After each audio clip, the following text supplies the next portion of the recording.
Cineboys to Cinemen, episode 29. Hope you're well, wherever you are, whatever you're doing. This week, the Equalizer 3, the career of Denzel Washington, and the cinematic representation of vigilantism. Here to unpick all of these things, to crack the nut and reveal the thick protein within, is the Grandmaster himself, the original Cine Daddy, Lee Markham. Oh, thank you for inviting me on once again.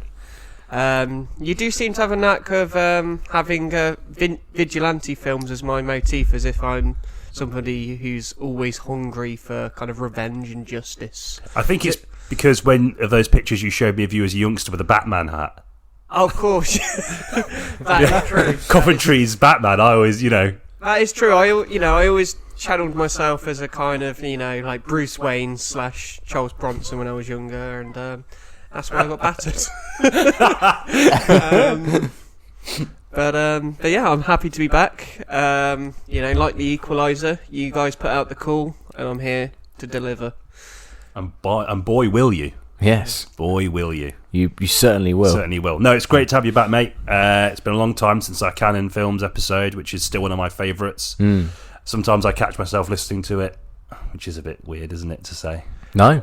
You catch yourself doing it. You Yourself, don't realise initially. Yeah. It's just on. Like, in a fever dream. And It's convenient, because actually it's probably my favourite episode and the only one that I recognise, so... What's your second favourite? No, I'm joking. This one. Let's do it. Yeah. Questing the cinematic void. Okay then, so let's kick this discussion off with a little chat about vigilantism. I guess the reason why I wanted to bring this up in this episode in relation to Equalizer 3 is that the third film in this franchise, for me, is the most canon-esque. In its sort of representation of the vigilante, or the fantasy of the vigilante. And I know that we covered that ground pretty extensively in the last episode you're on, Lee, so I'm hesitant to talk about it in the context of sort of right-wing ideology, which of course was pervasive during the 1980s and 70s, well, 70s and 80s. Although it's arguably still around now. Oh dear. Satire. No, but I want to talk about the sort of fantasy element, which I think is one of the most appealing parts of these kinds of films for many people. Yeah. In the sense that it frames the idea of vigilantism as empowerment. Okay. So it's like the world, you have to go out and find justice yourself. The only way you're going to do that is through violence. Right? And the way they sort of offset any concerns about that usually is in the way in which they frame the law.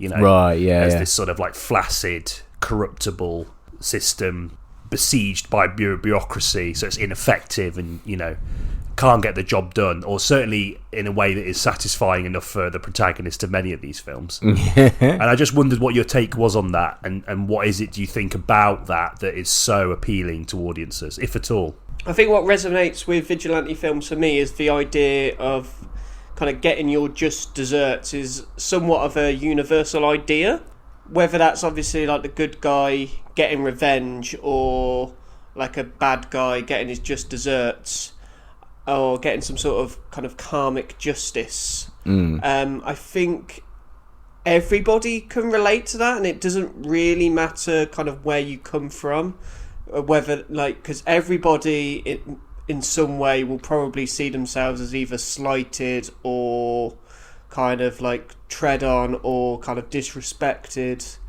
And if you're kind of more upper middle class, however it's something as kind of pedantic as like your barista at your coffee shop not having your soy milk. Talking from experience. Of course. Still raging about that. Still going with a gun, and now they have the soy milk. So who's got the justice now?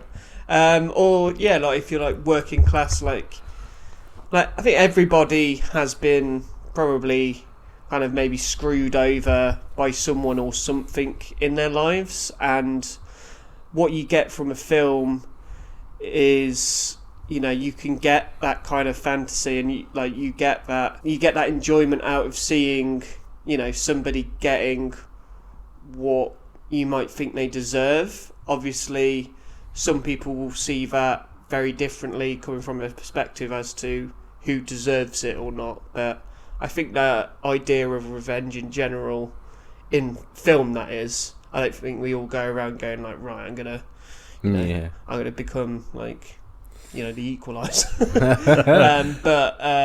I think we can all get some sort of enjoyment out of it as entertainment.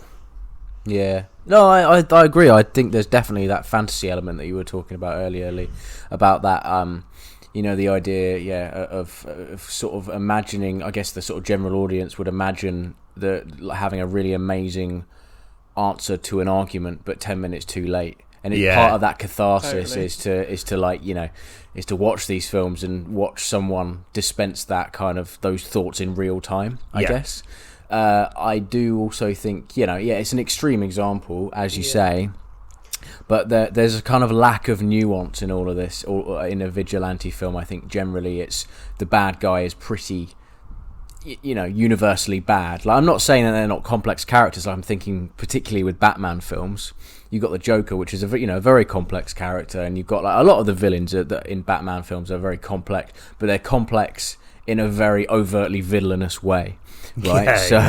It's never like you're never on their side weirdly, like you get with other films that have more shades of grey with their morals, I suppose. So like in that spirit, because there's no nuance to the villains, it's easier for you to watch them die and watch them get picked off, I suppose, and it's like it's just an extreme form of that catharsis that we all have and are all guilty of, I suppose. Yeah, I think the deprival of nuance is central to the catharsis, isn't it? Yeah. And it speaks again to what I'd like to sort of pick up when you were saying, Lee, about the idea of fantasy. I think for most of us, I don't want this to sound a bit sort of depressing, but for most of us, life can be quite disempowering. We largely have to do things we don't like doing in life to sort of enjoy ourselves. That's sort of like a recurring theme throughout most of our lives, and something you sort of have to learn as you get older. And I think in the sense of these movies, like The Equalizer, it's almost like, the catharsis comes in almost getting revenge on the idea of being disempowered as a whole. And maybe that's a bit too lofty for a film like this, but I don't know. I feel like there's something there. I think it's tapping into it for sure. It's tapping into that, whether consciously or not. It might just be Anton Fuqua saying, right, these are the baddies in this one.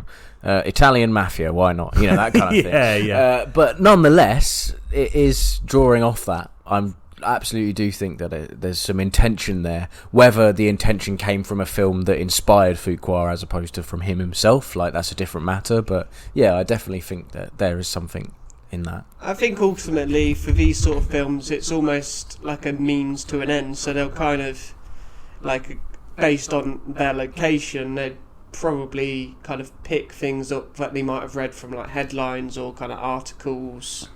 And if you're doing an action film, you're not going to have him kind of taking on the nice members of community, not the old lady who gives stuff to food banks. It'd probably be quite a horrible movie if she got gunned down by Denzel. But more interesting. A left turn. Yeah, career-wise. But I think for these sort of kind of vehicles, that's just kind of what you need, and then it like kind of automatically tends to kind of go into kind of stereotypes, and I think that's why like a lot of vigilante films are usually quite similar plot-wise, aren't they? So. I'm going to pose, before we move on then to talk about the mighty D-Man himself, I'm going to pose a couple of questions to you. Do you think the appeal of these vigilante films speaks to a wider sort of social fantasy regarding law enforcement and justice? Do you think more people perhaps have like stronger views on the treatment of the morally bankrupt and perverse than we would acknowledge? I don't know. I feel like that's like playing devil's advocate here, which is a statement I kind of hate in these situations. But I just wonder about that, because these films typically tend to centre themselves around the ineffective nature of law enforcement. That tends to be the backdrop, for a lot of these films. I don't want to sort of mention it too much, but if you think about Death Wish, the police are inept, right? Even I think it's Death Wish 3 with the ridiculously young lover.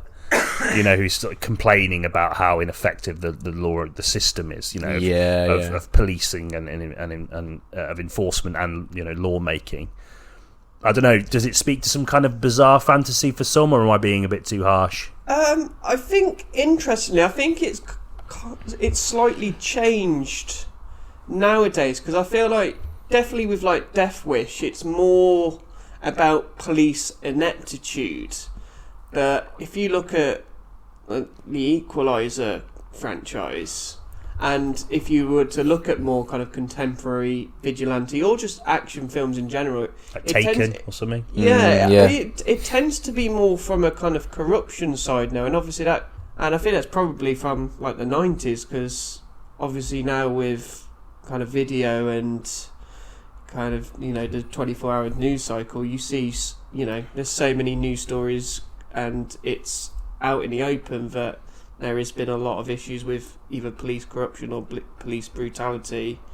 And like nowadays, obviously you will still have like the good cop or like, you know, like stuff like that. They never really go all out going like all police are bad, but nowadays you always have like a few bad eggs, if you will. Yeah. And I think that's a lot more kind of a message now. It's almost like it's having a little bit of a dig, but not being like we hate the police. Like, it's, you know, they've got to tread the line, haven't they? Yeah. I think that's where it's at now. Obviously, it depends on the filmmaker's kind of political kind of beliefs, but I think obviously nowadays, like a lot of kind of more successful filmmakers tend to kind of lean or kind of portray left-leaning sensibilities in their films, but without going overboard, because they know they got a market to appease. Yeah. Thoughts?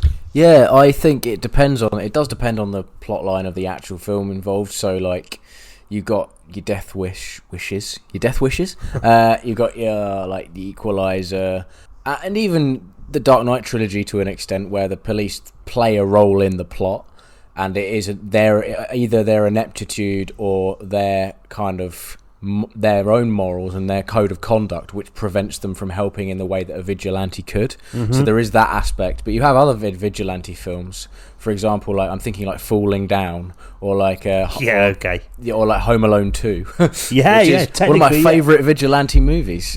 Kevin McAllister is not acting in self-defence in that film at all. It's really bizarre. I never thought of it that way, but yeah, you're right. But the inclusion of the police has to either be, I guess the right word would be convenient, or the lack of the inclusion of the police in that plot line would be because it would be like it's just not relevant to the plot. Like the plot doesn't concern law enforcement, therefore they don't intervene. Obviously, in real life, they completely would, but in the kind of world that this film has constructed, it's better for the plot and the narrative for there just to be no coppers around. Because their inclusion would just skew the sort of themes of the film sideways so massively, and inject a kind of unnecessary amount of realism into it. Like, do you see what I'm saying? Yeah. I think it sort of ties in. It's sort of at a narrative level. It's the same sort of thing. I guess it's sort of similar to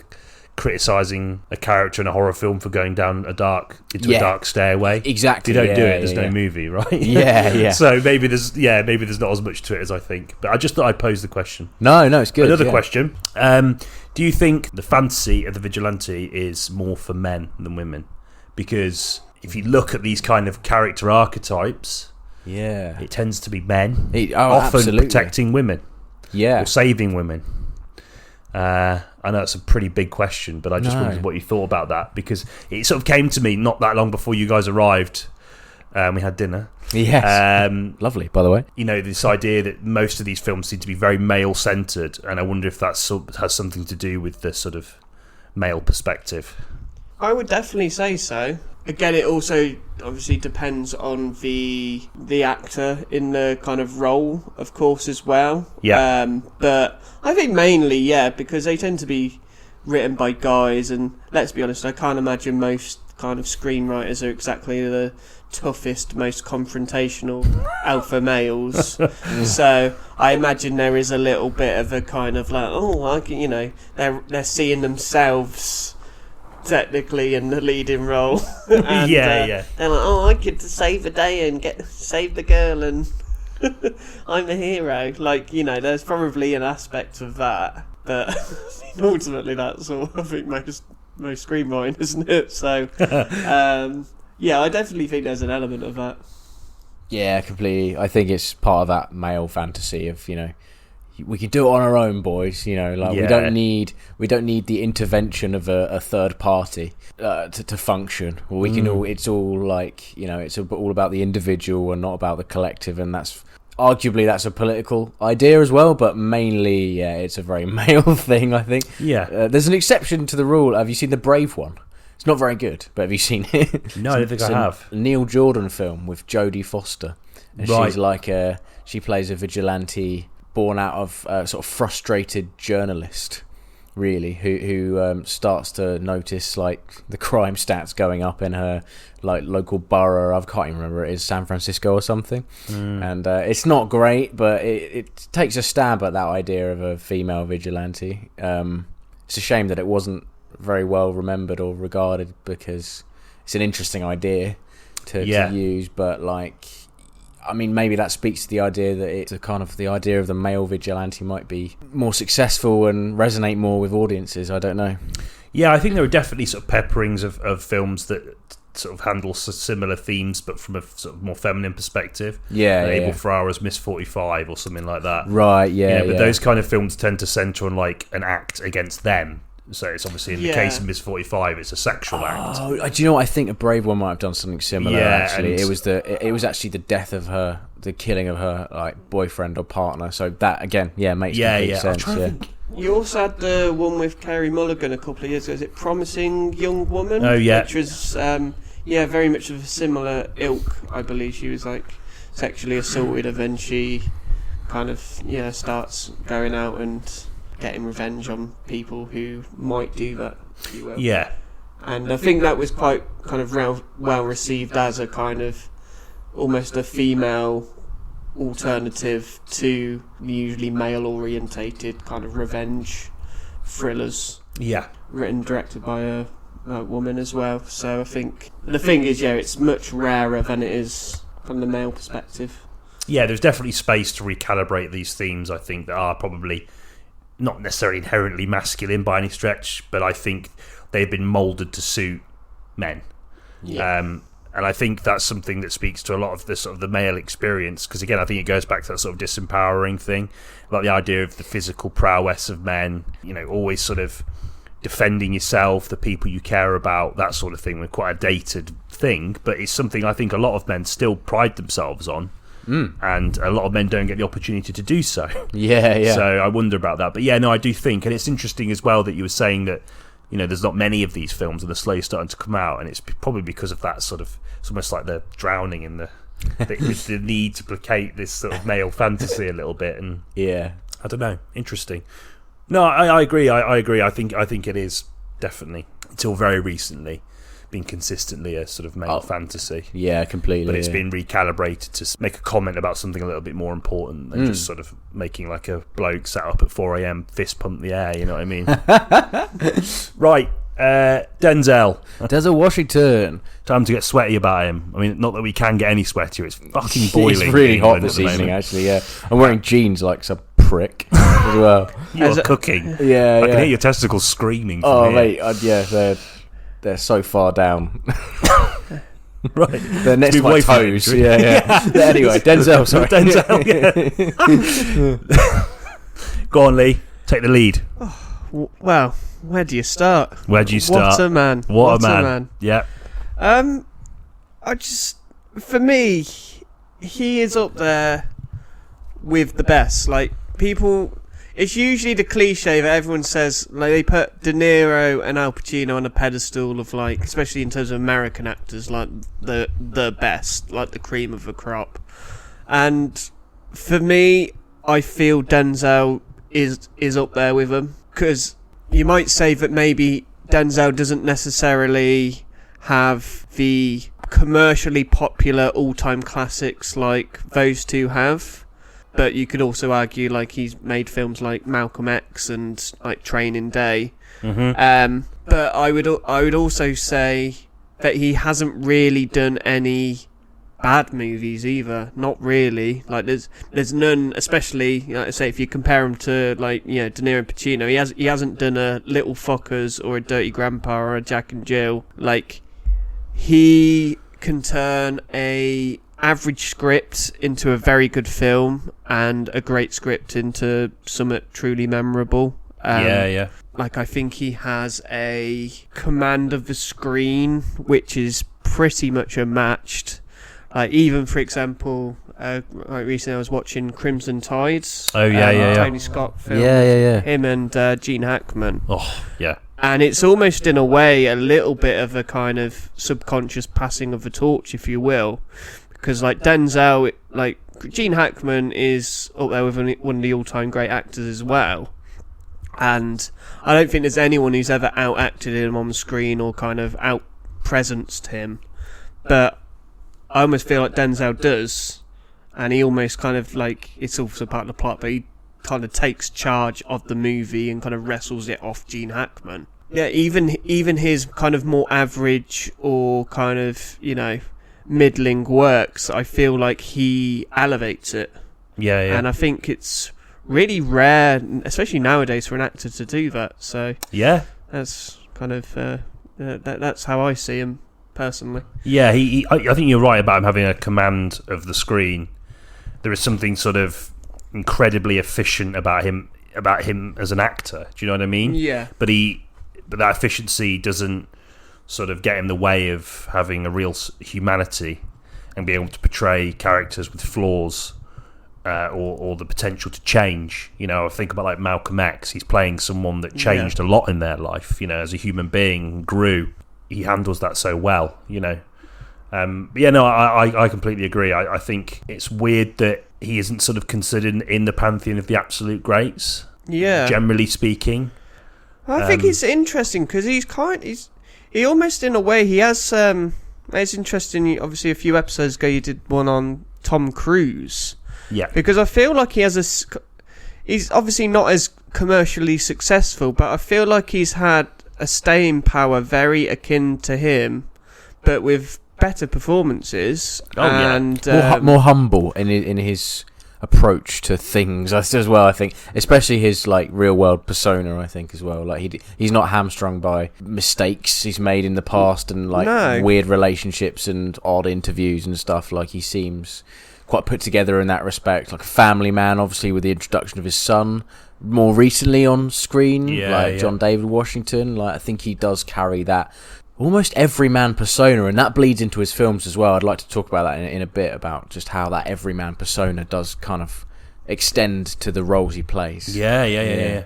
But I'll talk about that in a little moment. And I think as well, if you when you listen to other actors, and particularly kind of African American actors, they are always talking about aspiring and looking up to Denzel.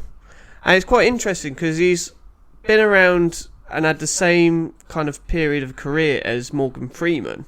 And Morgan Freeman's also a very great actor and has done a lot of iconic, great performances. But I don't think he's talked about as much as Denzel is in terms of kind of adoration by like his own community. And I think that's in a way that shows his kind of, his authority, the way he controls his image, the way he carries himself, and even the roles he chooses as well, because you don't really see him doing many supporting roles. He's mainly the lead. The only one I can think of is Philadelphia. Yeah.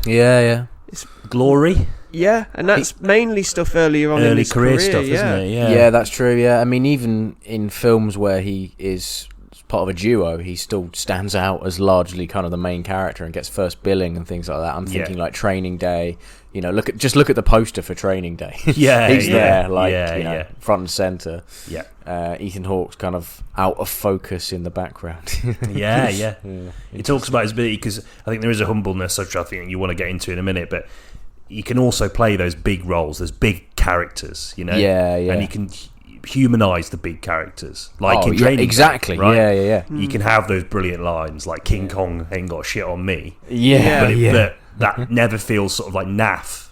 No. In terms of his characterization, because of the groundwork that Denzel lays in the characters he plays. Yeah. But I do think that there is something Pacino-esque about him in that regard. Yeah. Or maybe Pacino is Denzel-esque in that regard, in the sense that they can play these, when they play them well, they can play these big characters, but never at the expense of their believability in the realms of the story they inhabit. It's just, I think as a performer, he just, like, on the screen, he just commands respect. And it makes, like, he can say something like King Kong ain't got shit on me, and you buy it. Yeah. Like, there might be a lesser actor where that just sounds goofy. Yeah. But it doesn't with Denzel. That's why it's quoted to this day. Imagine if Dax Shepard had that line. Well, you know, maybe we can speak to Warner Brothers after the strike's over and maybe try and get a Training Day remake. Yeah, with Dax Shepard. Dax Shepard and David Schwimmer. I'm glad you said it. We're not part of the unions. We can do it now. In fact, it's probably a good time to do it. Get them both on the blower. Anyone else ringing up, have they? Yeah. See if Fuqua wants to do a shot-for-shot remake. Like Van Sant did of Psycho. Oh, you know? man, yeah. This is the film everybody's been asking for. For years. I'm sick of hearing it. Yeah. Frankly. I'm bored of hearing the question. Let's just see it on the screen. Yeah. What did you want to say about this sort of everyman image then, Ben? 'Cause I'm interested by this. Yeah, I just feel like I can think of a handful of examples now with where he plays an seemingly ordinary guy that does extraordinary things, right?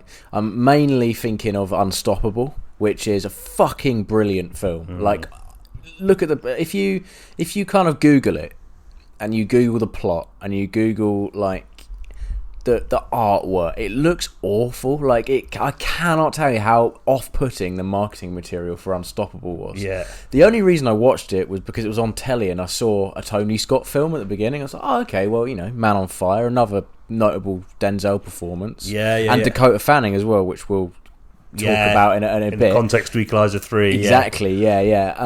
I think Man on Fire has a bit of that everyman in it as well, although there's some plot devices which kind of puts him a little bit above an everyman, as it were. Well, he had quite the working relationship with Tony Scott. I think they did about 4 or 5 films together. Yeah. And pretty much every one of them is great. At worst, decent. Yeah. Serviceable. Because I quite like the remake of The Taking of Pelham 1, 2, 3 as well. And Deja Vu's good. Deja Vu as well. Crimson Tide. Like, it's a really good partnership, and Tony Scott as well was quite a inventive filmmaker when it come to kind of shooting action scenes as well. And I think they both cared about the craft, and they both were really excited to entertain an audience. Yeah. And I believe, if I'm not mistaken, even I think for a while they had a little bit of a kind of falling out. But really? Tarantino said that, like, Tony Scott and Denzel Washington is one of the best actor-director partnerships, like, going in this century at least. Like, oh man, wow. Yeah. I do think, just as a bit of an aside, and I think we've shared this opinion before, but in terms of consistency, Tony's got it over his brother, hasn't he? Yeah, big time. Yeah, without a doubt. I mean, Ridley's done the more iconic stuff, obviously. He's been more successul in generating iconography. Yeah. But Tony, so in terms inconsistent. of consistency. In terms of body of work, I would say Tony Scott's like better. Clear Good. winner. I'm glad we're in agreement there. Nice. But like, particularly, I'm thinking within the context of Unstoppable, if you think about that character that he plays, just a train driver, just a normal train driver guy, right? Like, and then Chris Pine is a fellow train driver and they both have to stop a runaway train. It sounds shit, like, but it's a classic sort of narrative design. Device, so simple, but like, done so brilliantly. And the way, like, Tony Scott sort of glides his camera around the place, and sort of those sort of almost comically massive crash zooms and helicopters and like bright lights and flares and stuff. And then at the centre of it all, you got Denzel Washington convincingly life coaching Chris Pine.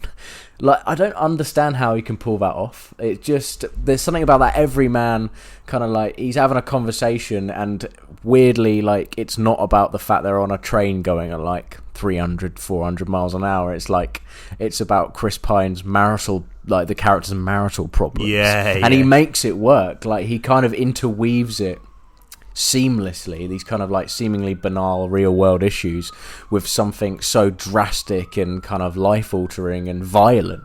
Like, I think that film's just an absolute gem that you know more people should almost study as like you say, as the classic narrative thing of taking something simple and injecting it with some real energy, and Denzel's your man for that. Yeah, absolutely. You know? There's life in it, isn't there? I mean, we self-reference ourselves again, but you know, in the Tom Cruise episode, we talk about that. You know, there was life in those old tropes if you just take the time to do it. And like, I think Tom Cruise knows that, and I think Tony Scott knew that. And you know, and it was a knowledge that was only, you know, I guess sort of improved by the presence of Denzel. Probably knew that as well. Yeah.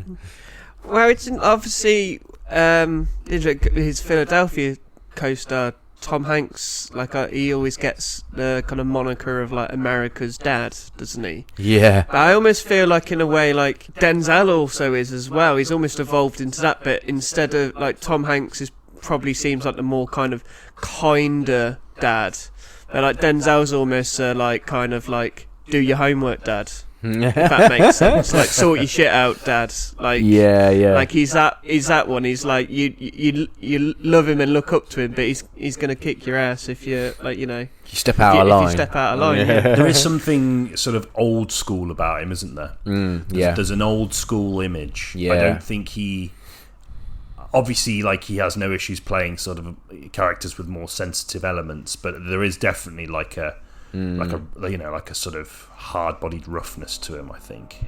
And he that kind of hard-bodiedness bleeds into the sensitive area as well. Like, I'm thinking with Flight. Have you seen Flight?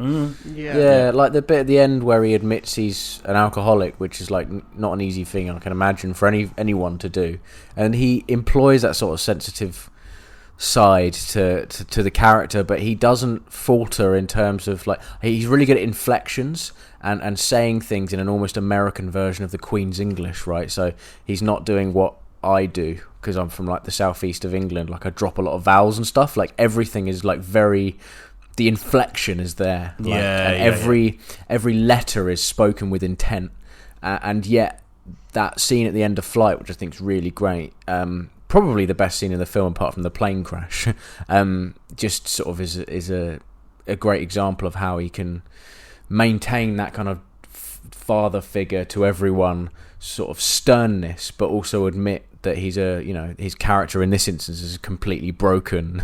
There you go. Coincidentally, that was a film that was so we put the old Instagram question out. Oh yeah, one of the couple, only 2 responses. Unbelievable. No, one of the responses we got from Flynn was that he said even though he thought the script was quite mawkish, Denzel elevates it and blows out the park, which speaks what you were saying earlier. Absolutely, I agree with him. Oh yeah, he's the best thing about that film. And kind of back to the dad point as well. It's completely passed me by that he directed and starred in Fences, where he is literally that kick in the ass dad. Yeah. And that's such an incredible film. But like it come out like with 2016, and I completely forgot about it. But it's such an incredible film. And if you haven't seen it, it's good. Highly I recommend quite like that it. one. Yeah, he directed that one as well. It's didn't he do Roman J. Israel Esquire or SQ? Was that him? I'm fairly sure it was. That was him, yes. Tony Gilroy directed that one, I believe. Oh, Tony Gilroy directed it. Why did I think it was Denzel? That's embarrassing. Sorry. Stop the podcast. Yeah. Stop it forever. Let's talk about a film of each of his then that we sort of admire. I know you recently watched Mississippi Masala. I did, yeah. And I don't want to sort of rob, I don't know if you had a different film you want to talk about. But I mean, I've not seen it, but I just would be interested to know what you thought about it, because I've heard a lot about this movie, and you've actually brought it over for me to watch, which I will do. Yeah. But what were your thoughts on that? Well, I mean, I probably will. It probably won't go down as my top Denzel film, but it's really hard to pick because there's so many to choose from. Yeah. Like you rattle off a list and like so many come to the tip of your tongue. But Mississippi Masala is one of his more, especially contemporarily anyway, like unknown films. But it was from 1993. It's by director Nira Nair. It's a Indian American filmmaker. Romantic film about like Denzel's character. He's like a carpet cleaner, and he's a kind of family man who kind of cares for his dad and his older brother. Even in that, he's that kind of like, he's a young man in this, but he's still very commanding, older than his years, sort of thing, right? Yeah. And he begins a relationship with a Indian American girl, and the kind of complications that arises from the kind of generational gaps, especially with the kind of interracial relationship, and how older generations of their cultures also don't like mixed race relationships, and they get kind of uncomfortable at it, and not doing what the culture tells you to do, sort of thing. Yeah, okay. But it's it's a really interesting, it's a really sweet, funny, quite sad at times film. Kind of one that's gone a little bit under the radar, but it's a very lovely film. Totally. Like, I only sort of vaguely knew about it, and I remember when you messaged me to say you want to get on this because it's professional for Denzel. You said you'd bought it, and I was like, oh yeah.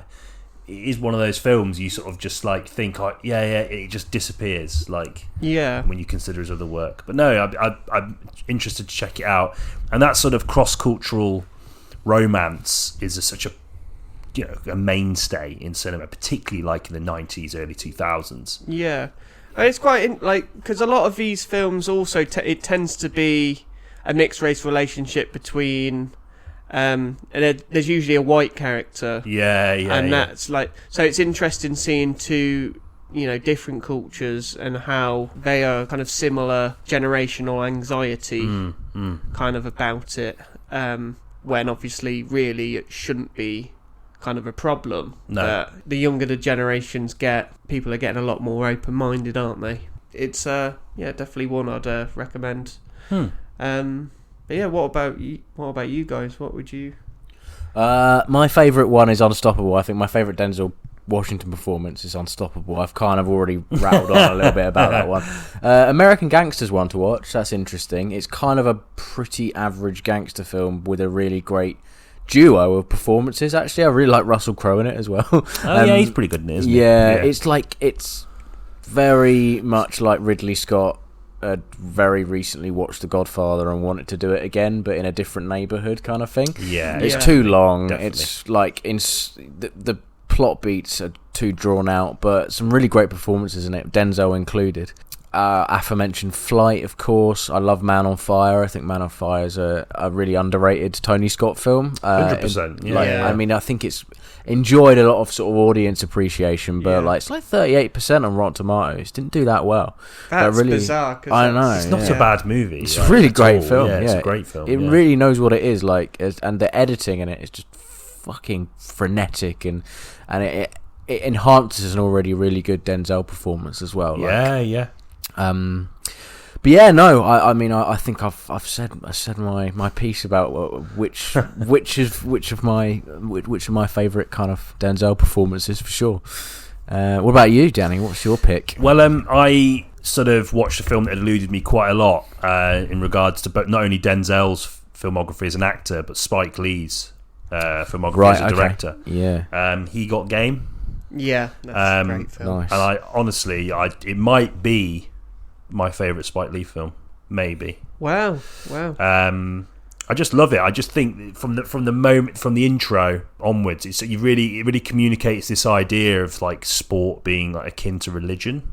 Do you know what I mean? Like, obviously in this case it's basketball, but obviously our closest thing in England obviously would be football, and obviously we grew up in quite sort of big footballing cities, and obviously fell in love with our football clubs, but to move away from that, this is no, it's good. But, like religion, sport is an intrinsic to like one's community and identity.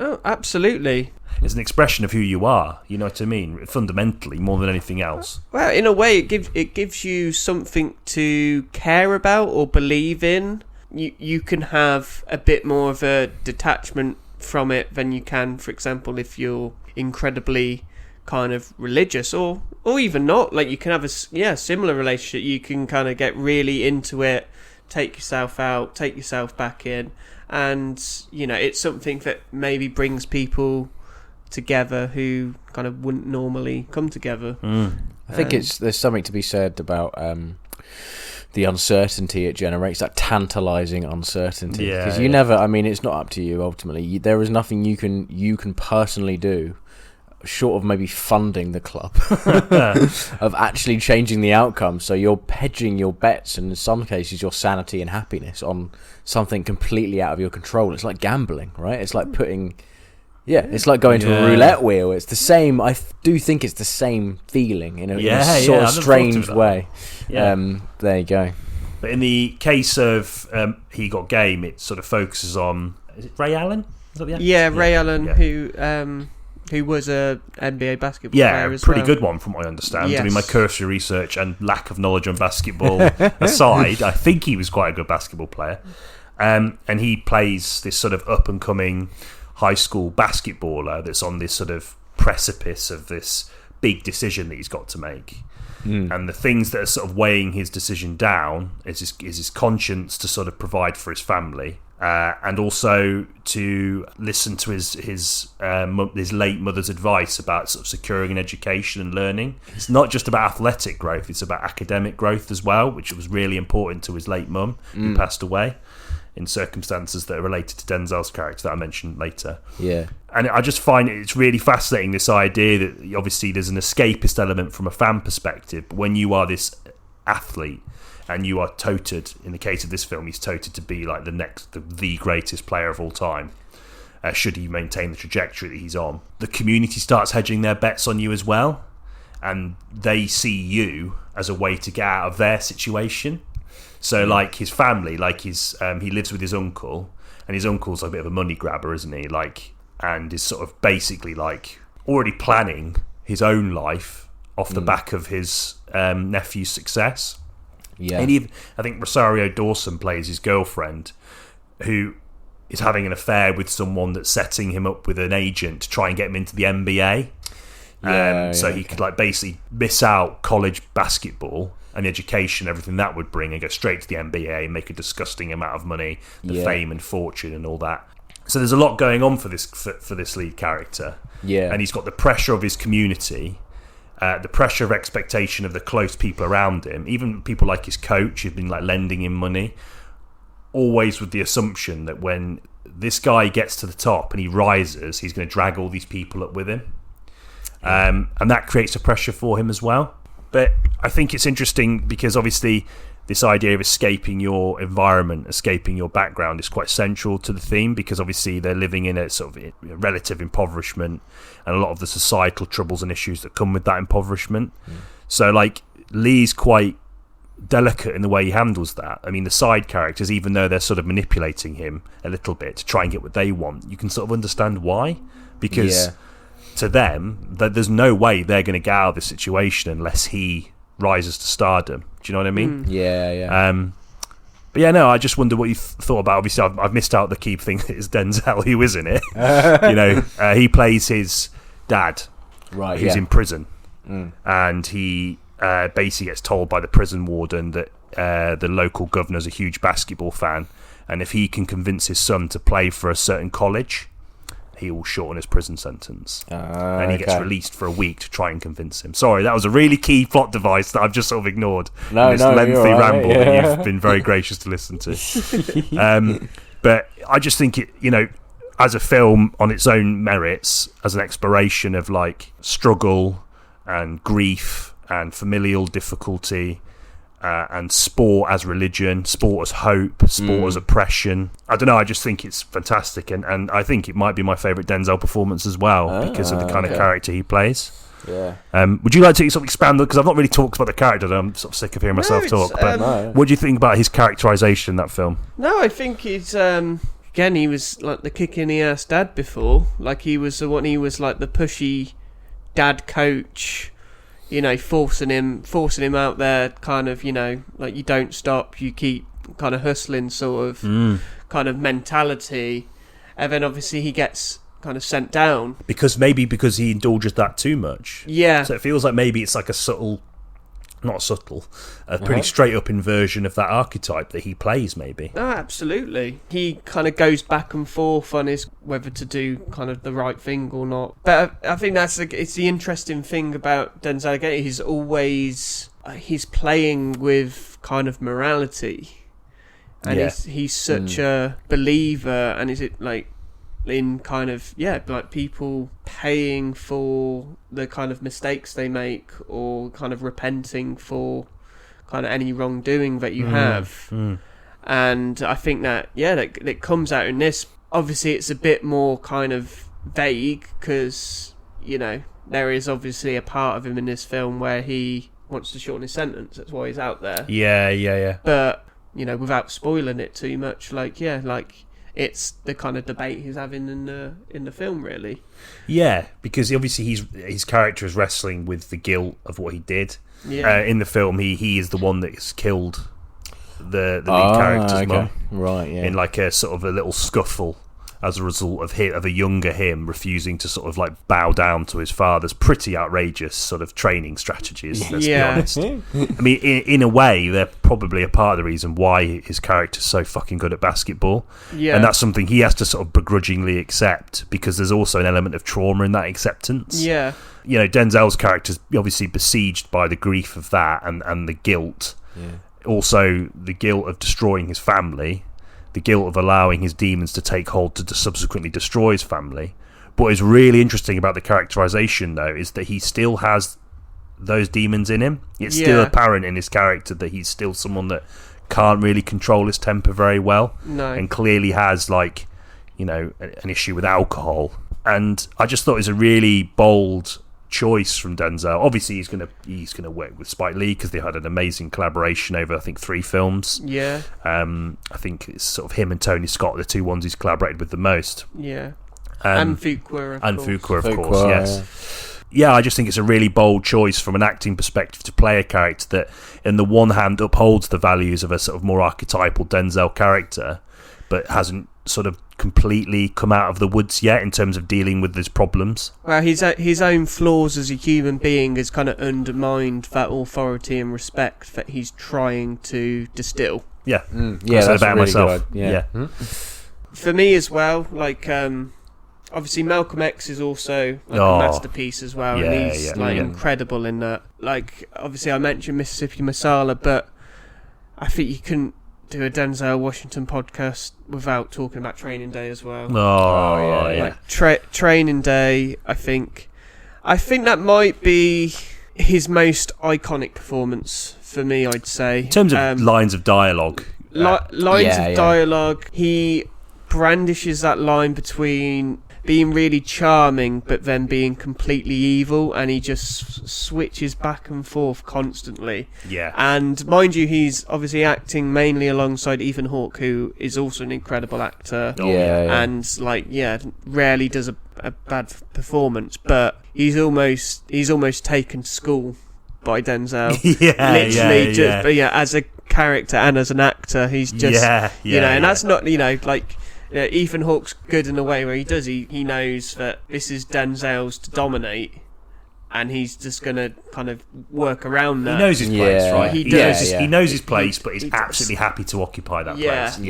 And that serves the character well as well, doesn't it? Yeah. And that's one of the ones as well, like, it's a great script, and like, he turned it into something iconic. He's pure evil in that movie, but then there's almost moments when he's quite enjoyable to be around, if that makes sense. Yeah, he's he's almost like a guy you'd meet at a party that you have a nice time, but then like you probably wouldn't want to ever hang out with him. One to one. Yeah. Like, that's what the best villains are, though, isn't it? Yeah. The best villains is they obviously they've got what makes them the villain, obviously in their actions or beliefs or whatever it is they do. But there is something when they're on the screen, you don't want them to go anywhere. Yeah. I love that film. I remember for about 15 years afterwards, everything Anton Fuqua did had the quote from the director of Training Day. Yes, yeah. It was that, like, it had made that much of an impression that, like, the marketing for every subsequent film he made felt the need to reference it. And I don't think he's made a film as good since, really. No. He is a good, like, he's a very good workman-like director. Yeah. Like, I can't think of anything off the top of my head that he's done that is particularly bad. He's always done stuff which is decent. Yeah, I think maybe The Guilty wasn't great, but it wasn't terrible either. Have you seen that one? It's Jake Gyllenhaal. It's a remake of the Dutch film about the police interceptor. Oh, is that one that come out on Netflix? Yeah. It's alright. I haven't seen that one. The thing is that it was fine as well. It wasn't shit. It was fine. But I think that's it. He's had quite a like kind of ever since then. He's been quite kind of workman-like. Yeah. Other than mainly like his stuff with Denzel.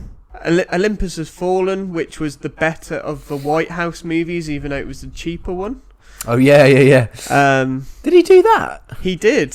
Oh, I didn't know that. He didn't do its sequel and its sequel. No. Do London Has Fallen and Angel Has Fallen. No, he did. Such a jump, that isn't it? Angel. Yeah, it's like Angel's supposed to be a place. Like, Angel, Massachusetts. But it's interesting that you say about the Guilty remake. It's funny because obviously I think what you said there, Lee, about him being like a workman-like director is absolutely true in the sense that he just takes that project on because why not? The problem with that film is that it's just not going to be as good as the original. Its existence is largely going to be kind of pointless by comparison, which isn't really his fault. It's more of just like a symptom of modern Hollywood. It's competently made and it's clearly made with love. It's just not like there's a strange thing in it where they felt the need to introduce the like California wildfires to the plot for no reason when like I mean that's the problem with the screenplay, not the director. Is that just some sort of environmental angle or? Yeah, I don't know. It didn't have it in the Dutch version, so why I don't understand that. It'd be funny if they were talking about the Dutch version. There's a really horrible story unfolding. By the way, there's some woods on fire in California. I've got bigger things to worry about, mate. I'll call you back. Don't go. And he also did the Magnificent Seven. I've not Denzel seen that as well, which is also it's quite enjoyable. It's fine. It's fine. That's you go to the film expecting it to be fine, and you get fine. And that's not a bad thing. Exactly. He does what he's given, and he does it with a bit of style and panache. Yeah. And you can't really complain too much about that, can you? No, agreed. There are a few people that can frame Denzel better than Fuqua, to be honest. True, yeah. Which will lead very nicely to our discussion about Leequalizer. I'm so gutted they didn't call it that. That'd have been really cool. It's a missed opportunity. I think so. Yeah, I agree. I'm surprised they didn't take most kind of like studio marketing things and like throwed a few kind of threes in with the actual kind of title to make it really confusing. Like, the Threequalize 3. Yeah. Just loads of threes, So Equalizer 1 saw Denzel take on the Russian mob in a hardware store. Yes. Equalizer 2 saw him tackle governmental corruption in a great set piece at the end. I think you sort of said that in the tail end of the last episode, which I would agree with. Yeah. Now he's in Italy, southern Italy. Yes. Somewhere near Naples. The Amalfi Coast. The Amalfi Coast. Yes. I went there recently, so it was give us some quite nice seeing that again on screen. And here he is once again dispensing justice. Initial thoughts in comparison to the other ones, because I'm interested to hear your takes on this.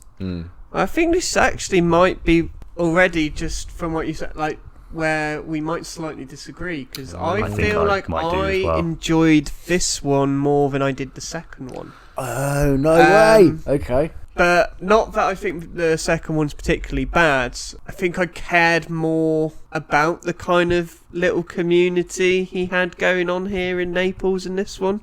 Okay. I think I found it quite charming, but I think that's maybe because deep down I also want to live in a small village in Italy, so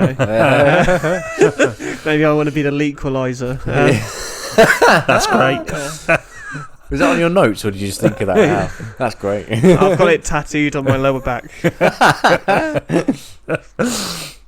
Oh man. What about you, Ben?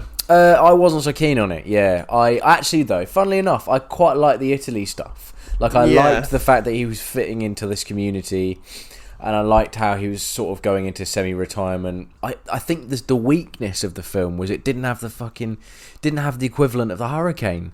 Like I thought it was really light on action, or at least any action that had any kind of stakes, because he seemed to just be loads better than all these mafia guys. At every stage in the film, he was just like there was no kind of point in which you thought, oh, these guys are really gonna maybe rough him up and they've got the upper hand. Like he just seemed to be better than them. Like even at the beginning when he's near death, it's like particularly in the marketing of the film as well, because I remember like reading like the little sort of paragraphs they have for marketing about the film. So he takes on his most dangerous adversaries yet, and it's like these guys are fucking idiots. Like in the most classic sort of action film way, these guys are idiots, so they're not really a problem for him. I feel like the problem with it is it's got two different plots at some point. It's like you've got him taking on the Gomorrah, but then you've also got this kind of terrorism subplot. And I almost feel like if you would maybe kind of gone away from the terrorist subplot and just maybe gave these mobsters or gangsters like a bit more dimensions, a bit more agency. I feel like it maybe would have been more compelling. I think it still works on a kind of basic level, and I do kind of like how, again, kind of spot that, how the kind of the big bad gets his just desserts, because I feel like there's almost something a bit like, you know what, you don't deserve a big grandiose death. Like, I can do that to all these people, no problem. You're gonna be pathetic. You're gonna be like, crawling on your knees in the streets with a kind of apple cart falling on you. Yeah, those are like peppers falling. Yeah, that's right. There's almost in a way it's like, I could do all this. I could shove a rocket launcher up your ass and fly you over to Croatia, but no, you're not getting that. Yeah, I can see you coming from that. I know what you mean. There's almost something like, have all that stuff around him, and no, you get the basic meal deal. Of death. I sort of feel like, going on that point about the sort of ineptitude of the adversaries, although I sort of see that point what you're saying there as well. I think it could have been a really interesting opportunity to sort of say something about like mortality and age, because the film clearly wanted to do that. Like at the start when he gets injured, there's a sort of implication that my body's like not good enough, it can't sort of heal like it used to. Yeah, sort of thing. He tries to, doesn't he try and shoot himself, and then he decides against it or something. Or there's no gun, there's no bullet in the gun. Yeah, and like there's this scene, it's like that Rocky-esque sort of classic thing of like trying to beat the stairs of like sort of Amalfi Coast town, and eventually he does it. So there's obviously like an indication here. Perhaps it's more to suggest the finality of the character in the sense that this has got to end sometime. Yeah. But I just felt that there could have been something interesting there. And again, I'm not sort of expecting like anything deep thematically speaking, but I just think obviously it flirted with that, and then he's just like back to business. In a way that sort of disregards a lot of that character work which Denzel is so good at. Yeah, I do think so. I think there's a kind of a couple of out of place moments in which it cuts to like frescoes or like stained glass windows with blood running down. Yeah, the biblical imagery in this film is so much of it. Yeah. Roman way Catholic too much stuff. Obviously the theme of guilt, and he's clearly weird, like feeling guilty about stuff he's done in the past. But that isn't touched on enough to justify those like really long shots of the stained glass windows. I feel like, and then it's offset by arguably the most amount of like bloody violence in an Equalizer film. This is easily the most bloody, I think. Oh yeah, By a Jesus mile. Christ! The opening scene, like it was relentless, wasn't it? Yeah, when he sort of smashes the gun through someone's head and then shoots Yeah. someone I through. thought I was Yeah,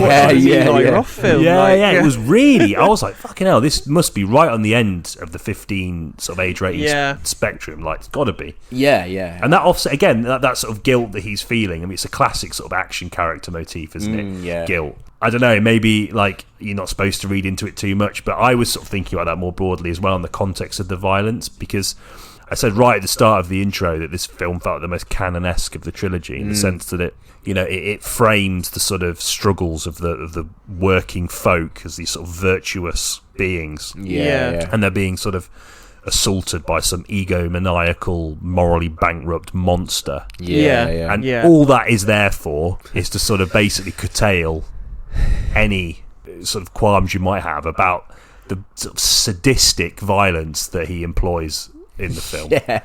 I don't know. And again, Oh like, yeah, he could have just got considering he's like a suit, like he could have just got a silencer, got them all quite peacefully. yeah, Yeah, quickly. No. Nah, like I mean, it's so violent, and it was almost like, don't get me wrong, I love myself some violence and action films. I bloody love action films, and I know that it's perhaps silly to expect a level of nuance in that regard, and it didn't necessarily derail my enjoyment, but given how fucking bloody the film is, and there's like flashbacks of him killing all the gangsters, he's like smashing them with wine bottles and hacking their hands off with a machete. Oh and it's yeah, like, first person. it's like, how can you like, I don't know, like, are you really guilty? Because you're just going to go do this again in some other town somewhere. Do you know what I mean? Yeah. Like, I don't know. It sort of makes the heroic element of his character a bit more difficult to swallow. Yeah, no, I agree. Because he does come across like a fucking psychopath. I think. Completely, yeah. yeah, it is. It is a lot more of a kind of weird contrast to this one, because again, like it's quite nice seeing him like just like in the neighbourhood chatting to people and just being Buying like, fish. Yeah, buying Yeah, fish yeah, and yeah. stuff like. It's quite nice, and then like, all of a sudden, like he's shooting someone in the arsehole.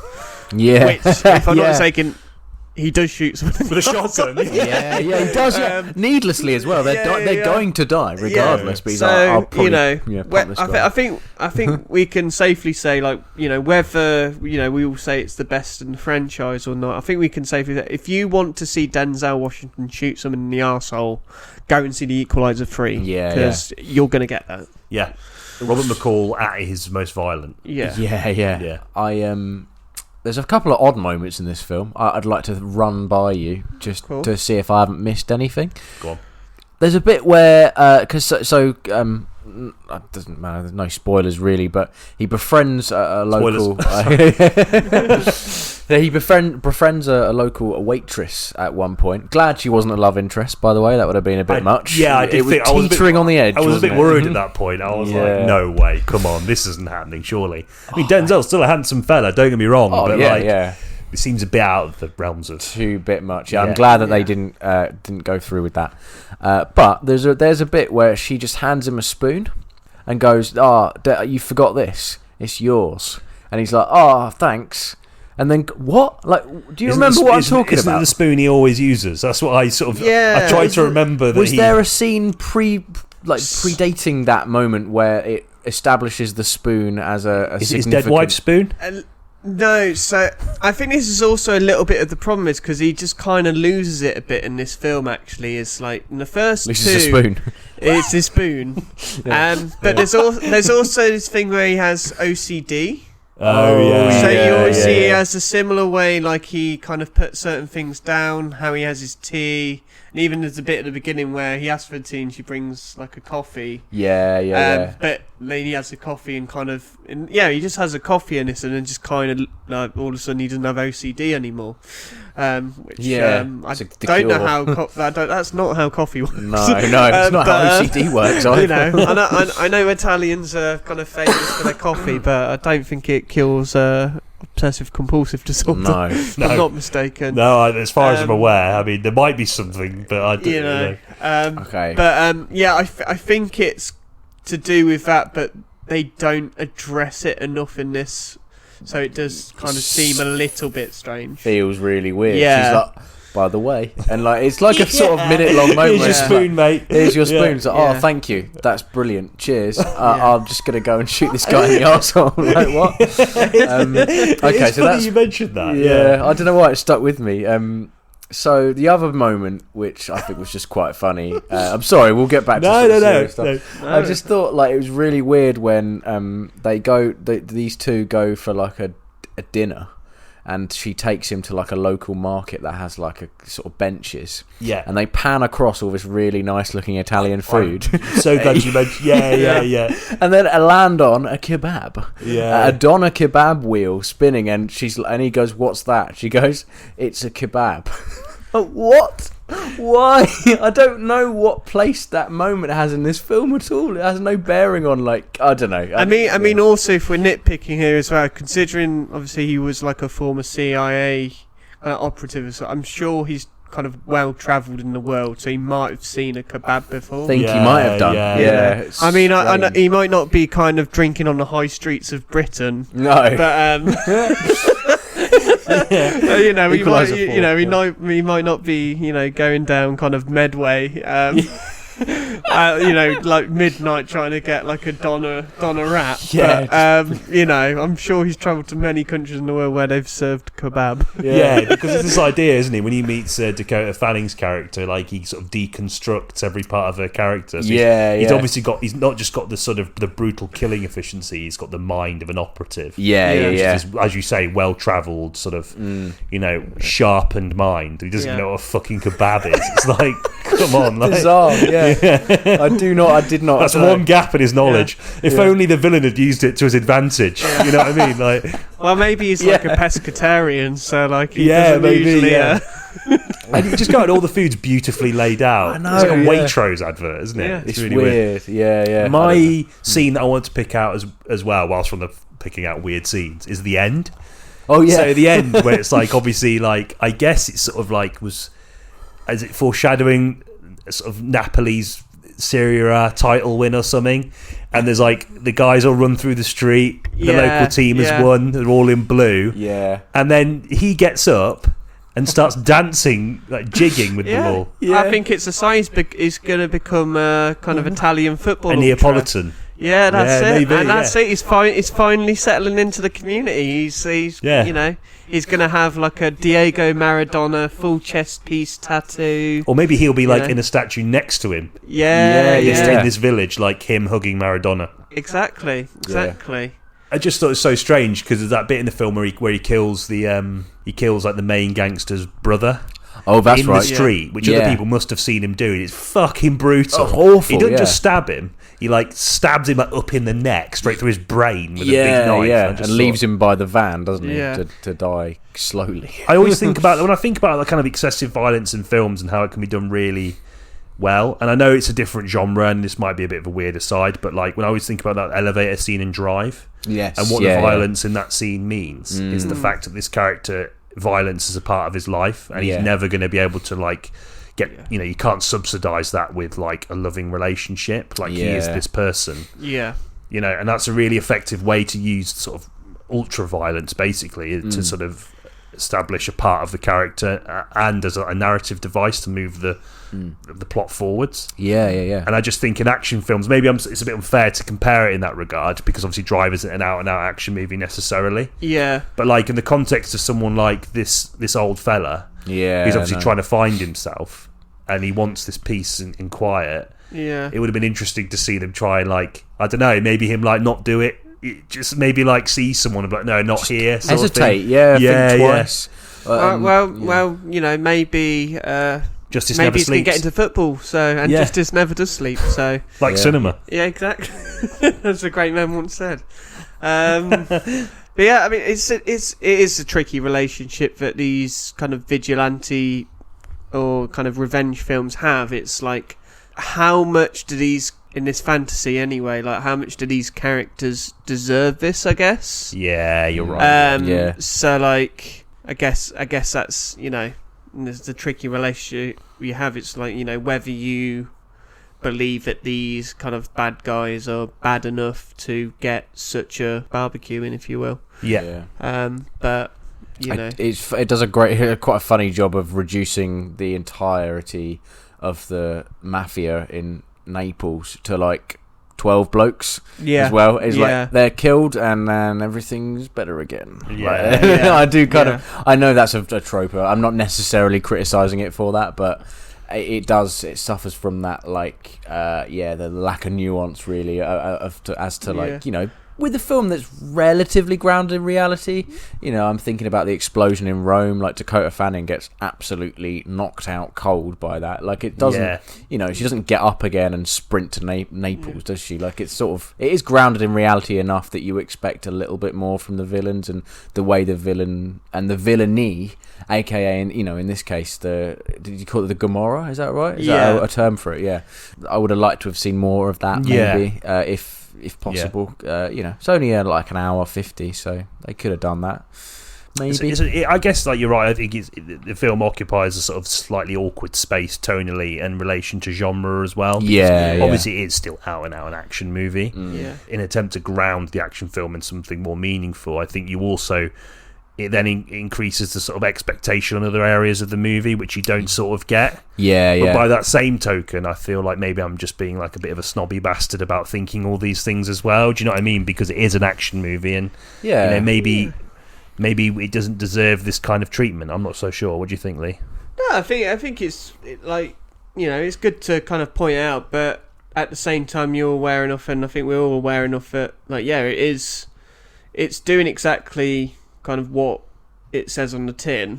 But I guess, I think by the sounds of it, like, our main kind of problem really is the kind of bad guys are kind of undeveloped and a bit underwhelming in terms of, like, the justification for the amount of violence that's kind of given to them. Like, you know, I guess if they were maybe a bit more kind of three-dimensional and probably more substantial, then I think you'd probably be a bit kind of more okay with someone's head getting smashed in.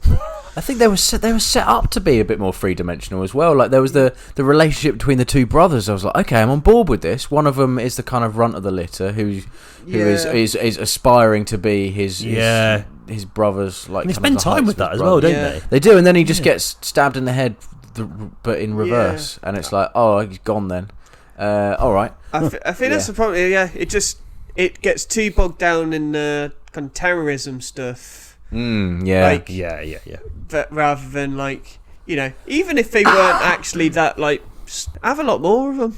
Like, you know, make them like, I think most people are kind of intelligent enough to know that, like, kind of, you know, drug dealing's bad, intimidation's bad, and, like, we don't need, like, you know, drugs for terrorism, because like, you know, I think no one's really that naive. Like, the terrorism plot just, I think, distracts from it, and then in turn you lose focus, and then all of a sudden the beginning of what could be three-dimensional characters then just, you know, become cannon fodder. Is it then the terrorist stuff, the subplot there, is like an attempt to supplement this sort of Man on Fire reunion?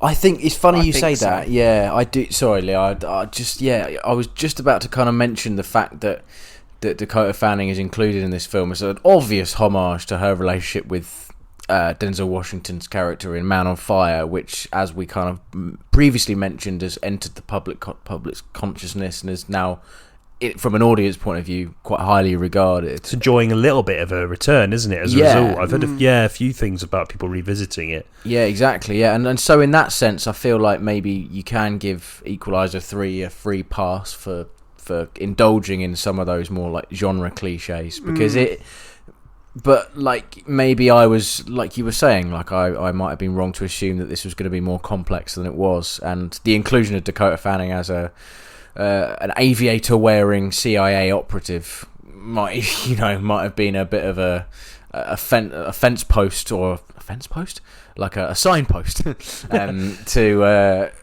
towards, you know, this is kind of a cliched movie. It's meant to be a fun film with, like, almost sort of cameo levels of, you know, harkbacks to Man on Fire, that sort of thing. I don't know. It's I don't think it probably benefits the plot too much, but I guess it's quite nice, but it doesn't really benefit the plot, really, does it? No, they did a lot of before the strike. They did a bit of press together, so it's clear that the studio wanted them two to be a marketing thing. It's a nice. It is a nice reunion, obviously, like them working together when she was, 5? Yeah, she was young. And now she's, like in her late 20s. There is a nice moment in that, but, it probably is to the detriment of the film, sadly. I do think there is something fundamentally wrong with the idea of basically just being like, get her in, because it will remind people of that film. Yeah, cheap, isn't it? Yeah, I think it's a bit cheap, especially for a film like this to do that. Yeah. I mean, do it if it works. Don't shoehorn it in, sort of thing. Yeah. Shoehorn in a hurricane. I was up for that. It started raining at one point. I was like, here we go. Yeah, I thought it was good with the weather set piece. It wasn't. It was just indoors, and there was a bunch of statues around. I quite liked that. It was quite impressionistic, violent sequences, which I quite liked. But I think if you sort of frame it against the other big hitter sort of action films, we talk about this quite a lot about action films of a renaissance in the sort of idea about the spectacle of action cinema, the relationship between the sort of camera and the performers, really coming into the forefront of the mainstream audience's minds. If you think about like The Raid, probably kicking that off for Western audiences, John Wick, obviously, and then John Wick taking from that. So I think there's quite a lot of pressure on modern action films to sort of like do that. And there's none of that here, really. It does feel very much, again, sort of canon-esque in its presentation of the action. I mean, it's not bad. It's not like overtly bad. But it's not a hurricane, mate. But the set piece, both Equalizer 1 and 2 had like a great moment in terms of action. Like one was the sort of bizarre location, in the hardware store, right? And the second was obviously your favourite scene in the sort of the storm. The sort of like evacuated town before a storm or during a storm. Yeah, that's right. And that wasn't really present here, and it gives it a sort of a bit of a whimpery sort of end feel to it. I don't know. What do you think? Yeah, I've got to be honest. Obviously, I said at the beginning that like I kind of preferred this one to like the second one, and maybe in terms of enjoyment, I still do. But I think that's maybe the kind of the Italiophile kind of tinting my kind of view. But I think maybe it isn't as good a movie, and there is obviously a lot more issues with this one than I have with the others. I'd say it's still an enjoyable film. I agree. I like I like the stuff that I like the sort of bizarre mix. The way that it sort of cack-handedly sort of thrusts Denzel Washington into this community. It's quite sweet. I do like that aspect of it. So I think you're right to still like that element of it, for sure. Yeah. And there was quite an interesting dynamic in this one though, which is quite different to the first two in a way, where it's in the first two he's kind of mentoring kind of two people. Like in the first one, it's the kind of it's the guy who works at the Home Depot who wants to be security guards, and in the second one, it's the kind of young kid who's in the kind of neighbourhood. Whereas this time, actually, he's the one who's actually being mentored by the old Italian doctor. There is actually a little bit of a kind of like, and maybe that's why they're kind of saying it's maybe. I mean, hopefully he cuts out all the killing and all that. But like maybe that's like where he's actually evolving, where he's actually opening himself up to being taught by others. Like the old Italian doctor who's kind of looking after him, kind of making him feel better and giving him knowledge about the area and and even telling him to stop, don't walk on that yet, it's going to go gangrenous or whatever. Yeah, that kind of stuff. And even he's he's the other guy who comes out with a gun when... that's right. Yeah. So in a way, he's almost, he's got guardian somebody... angel sort of thing. Yeah, he's got it this time. So maybe, there is something interesting in there. But yes, I think, again, it wasn't... I think Nick maybe could have been a bit more with it. But I think have a that's few more certainly scenes. something a bit kind of more interesting about it than the other two. I agree like with a little that. contrast there. Yeah, I agree. It could have been a few more scenes of him having like limoncello with him or something. Yeah, that would be cool. Yeah. Basically, I just just more shots of Italian countryside and people having a good time with good drinks and food. Yeah. Yeah. I like the fact that It's like a travel show with Denzel. Actually. yeah. It is interesting. Yeah. I was looking at that the shots and obviously I know they're gonna sort of like focus on the stereotypical stuff or the stuff you would assume from Italians. yeah. But it does make me think. I think we've talked about this before in the context of French people, like in the way they seem more cultural than English. Yeah, people. yeah. Like it just makes England just look like such a fucking shithole, doesn't it? Oh, mate. Yeah. Like I was just thinking the whole way through, like the way they all get together and have food together. Like for us, it's just like chips in a rain-soaked alleyway after like 9 carlings. You know what I mean? It's like Chips and a scowl at your neighbour. Yeah. You wouldn't see as you're pissing on his fence. Yeah, what are you looking at? Yeah. You wouldn't see him going into Aldi to try and find fish, would you? No, he wouldn't be biting. Yeah. There is a weird moment where she says to him, they're starting to accept you now. I'm like, they're not from the fucking jungle.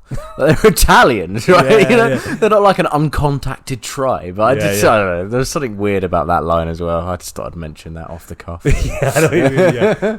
Yeah. And then he gets to dance at the end. Yeah. So he's Italian now. He is. That's it. There we go. The end The end. of the film and this segment Yes. and the podcast. Goodbye. Goodbye. See ya. Yeah. Goodbye. Bye. Questing the cinematic void. Good. There we Yes. have it then. There we have I it. really enjoyed that one. It was nice to sort of talk about him. It's something that I'm sort of one of the good things about the Equalizer coming out is being able to talk about Denzel. Yeah. for a while. Yeah, honestly, I feel like I could do like a 6-hour kind of discussion on him, as you could probably tell from the episode. Deep dive into like every film and Ever. Every film he's ever. Yeah, I'd love that. Yeah. Be great. One quick aside: if you did hear traffic noise, do apologise. It's so fucking hot in the house at the moment, and indeed all of England, that we had to have the patio door open, which may mean you might hear the sounds of the M25. M32, but that's fine. Is that what it is? Yeah. Shit. M25 is the London one. Yeah. All right. Sorry, I don't know why. I was just trying to convince people I lived in the big city, man. All right. I just don't want to get emails about angry Londoners being like, "You're just the M32." Yeah. No, fair enough. Well, to be fair, you get them all the time anyway. Yeah. So, like, what's the difference? Yeah, That's true. Yeah. Please listen to Ben's Motorway podcast Which is also 6 hours long. Yeah. per episode. Recorded exclusively on the motorway. Sorry, mate. I don't know why. No, it's fine. Don't worry. Great to have you back, Lee. Yeah. Thank you. It's been a pleasure. Thank you for having me on. Yeah. Real blast. I'll always, storm on in whenever you need me. Oh, we'll have you back on very shortly, I'm sure. Absolutely. Yeah. Next week, Yes. anime episode. Correct. That is definitely happening next week. Lovely. Yeah. So the lovely Jordana is coming in for that one, and we're going to talk about anime films, not really TV shows, because this isn't TV show to TV boys to TV men. Yeah, we're aware of anime's presence in television, but I feel like to get into it would just be exhausting for me because I've not seen any.